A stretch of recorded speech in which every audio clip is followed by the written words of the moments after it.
One of the best zombie pictures in the last 10 years. Said no one ever. After trying to not talk about King of the Ants, I was desperate for something intentionally stupid to unravel my brain and wash it out. Luckily, the Asylum's next movie stepped up to the plate and gave me something I can turn my brain off and enjoy. That movie being Death Valley, The Revenge of Bloody Bill. While King of the Ants tried to be smarter and edgier than it was, which resulted in a film I had no idea what to do with, this movie doesn't pretend to be deep or thought-provoking. It knows what it is and gives us just what it promises. Admittedly, it doesn't give us much, but what it does give us, alright, let's just go into it. After our opening kill, the movie focuses on a coach and a group of teenagers all traveling to Arizona for a debate club event. Because, yeah, these characters seem the intellectual, argumentative type, but it's an excuse to get them from A to B, so whatever. Along the way, they're carjacked by a guy named Earl, who's after the guy from the opening kill shot because he screwed him out of thousands of dollars in drugs. They follow where they think he went and eventually come to Sunset Valley, a ghost town that, fittingly, seems to materialize out of nowhere. They start to explore the town and even find the supposedly dead partner, only to discover that the town is populated entirely by zombies, led by the undead William T. Anderson, more commonly known as Bloody Bill. And of course, the town is always looking for new settlers. Will this group escape with their lives? Will anyone care? What do I even say about this movie? No, really, what is there to talk about? This might end up being my shortest review yet. Note to self, delete statement if it turns out longer than expected. It's a straight-up monster flick, and that's it. We got the silent but deadly monster, we got the teenagers making stupid decisions, we got the magical land where even if somebody does try to make a smart move, it kills them anyway, we got the exposition about the place and the monster, usually shown in grainy flashbacks, we got the gore effects, we got the super easy yet somehow unreachable way to kill the monster. All we need now is the mystical connection between the lone survivor and the monster. Oh hey, right on cue! Have you seen a low-budget monster flick? Congratulations, you've seen this movie! This is the most generic, paint-by-numbers film I think we've seen so far in this retrospective. Now, that's not necessarily a bad thing. In my opinion, there are two types of cookie-cutter productions. The first is the kind that knows it's unoriginal, but still tries to give us the energy we associate with these cliches and makes itself in such an over-the-top way we can ignore how by the book is. And the other just says, screw it, copy-paste some random excerpts from other like films, grabs whoever and whatever's on hand to use, and rushes some bland drivel out to DVD in a week. For the most part, this movie is the former. It's every zombie movie we've ever seen, but they're at least trying to give it some life. Like Scarecrow, I can tell that the actors and producers actually wanted to make this, and it shows. There's genuine effort in the performances, the cinematography, the sound design, and, of course, the monster effects. It's all grade school amateur hour effort that reeks of nobody having any idea of what they were doing, but I can at least tell that they tried. It's pointless to go over the plot because there is no plot. You know how these movies go. Guy goes somewhere, makes a stupid decision, monster kills them. Another guy goes somewhere else, makes a stupid decision, monster kills them. Kill, kill, die, die, short break for some exposition, repeat until the final conflict between the lone survivor and the monster in the last 5 minutes. There's no pacing, no structure, we're just here to see some people elaborately die, and that's all they show.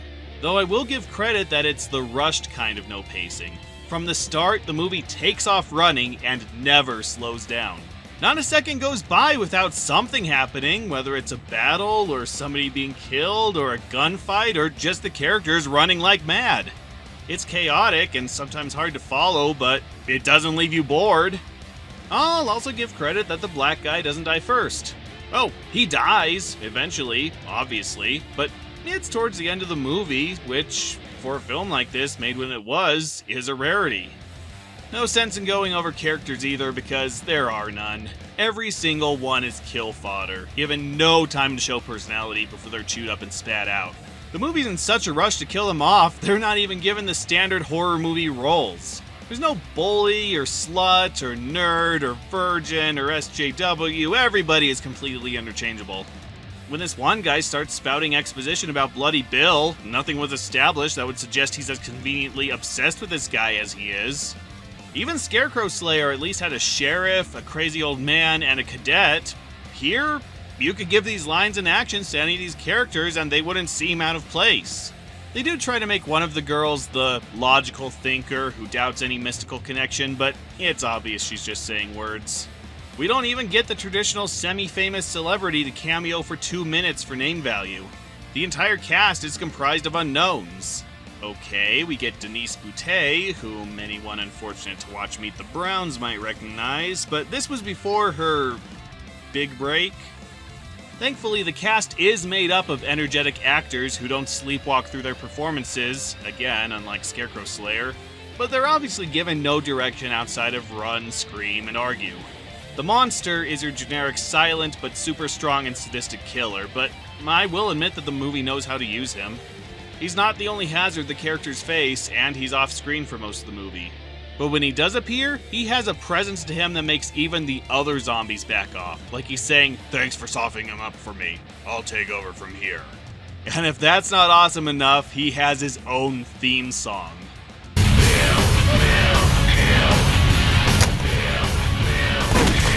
Actually, let's talk about this character for a minute, because I want to look smart for once. William T. Anderson was indeed an actual Confederate raider, well known for massacring Union and Federal loyalists during the Civil War, but that's where the facts end. He wasn't brutally murdered by the residents of Sunset Valley, Arizona. He was shot by a Union squad and buried in Missouri. As far as anyone knows, he wasn't a Satanist or practitioner, he likely didn't have a torture dungeon for slaves, and he certainly didn't move out west after the war to begin anew. He didn't even survive the war. And while the movie does accurately say that his vengeance stemmed from his sister being killed by Unionists, she was killed during the war when the makeshift jail she was being kept in collapsed, not by a lynch mob after the war like the movie presents. Also, Bill looks quite mature for somebody in his early 20s. The writers admitted that they knowingly made this backstory up, but I'm sorry, I've never understood this reasoning. It's like having undead Al Capone as your villain and saying he was a Cajun cannibal chef who was killed by a lightning storm brought on by his ex-wife, a voodoo princess. Why make that up? These people are already historically infamous. Why not just use the backstory already there? Apparently, this movie went to the Stay Alive school of randomly picking out one of history's greatest monsters and slapping their name on the film's villain. The cinematography is surprisingly not as annoying as you'd expect from a movie like this. In most shots, the camera is clearly kept on tripod or a crane, giving us a steady focus on the scene and smooth turns and zooms. And when they do switch to a handheld, it's also kept fairly still, not shaking all over the place like the cameraman's been grabbed by a Baylock from Moonstone. The editing's standard, mostly just cutting from scene to scene with a couple fade transitions and the occasional jarring cut for more stylized scenes. But I'll give him credit that it doesn't abuse fast motion or slow motion like even theatrical movies of the time like to do, and for the most part, it looks good. With the exception of the overblown old film effect that makes it impossible to see the flashbacks.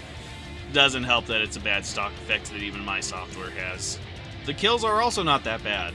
Most of it is pretty tame by this genre's standards, with most kills just being zombies eating bubblegum off the characters' faces and arms, but at least we get to see it, unlike Scarecrow Slayer, which was ashamed to show death in a slasher movie. And once in a while we get an elaborate gore shot, so again, the movie knows when to use its effects. The only obviously bad technical aspect is some of the sound editing. I'm not talking about them reusing stock sound effects, that's a given with any low or even high budget production. I'm talking about how they'll often reuse character screams, whimpers, and even entire lines. Looping them in some cases and even using them for other character dialogue and reactions. Seriously, you could base a drinking game around every time a sound or line is reused.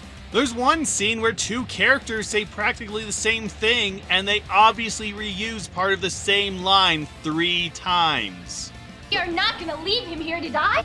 It's okay for us to leave Jerry here to die? And then he expects us to leave our friend here to die? Oh, what? Was the sound mixer the same guy from the animated Titanic movie? Papa, we got to open the cage or those two will drown! Those two will drown! We also get the typical lower the voice just to make it sound sinister and demonic for some of the zombies, but I can at least say these shortcuts made me laugh.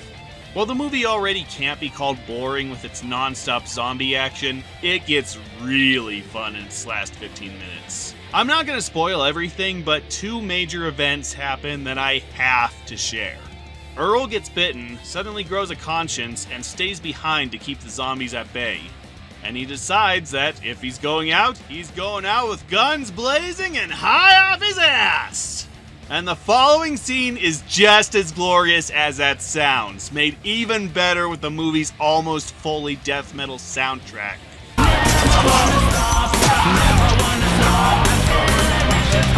That's then followed by a confusing as all hell scene where Bill tries to trick the survivors by wearing Earl's face. And not only does he talk, which he never does at any other point in the movie, but he manages to perfectly imitate Earl's voice. And one of the girls actually starts showing sympathy for the drugged up maniac that carjacked them in the first place. What, because they're both black, they have to be an item? I think both Third Rock from the Sun and Sex and the City called bull honky on that concept. And believe it or not, it just gets crazier from there, but I'm not sharing anything else. You just have to watch it for yourself. This is a stupid, fun movie. It's not as crazy or memorable as Scarecrow, but it shares the same self-aware goofiness as that movie. The plot is canned, the characters are stock, the cinematography and editing aren't bad, and the soundtrack is gloriously out of place for a Western zombie movie. It displays an energy that was unneeded for this level of production, but it's greatly appreciated nonetheless. This is a perfect choice for your next bad horror movie marathon. Something to watch, laugh your ass off at, then immediately forget you ever saw it. Check it out for yourself and see if your howls can also wake the dead. And don't worry, we're not done with the undead just yet.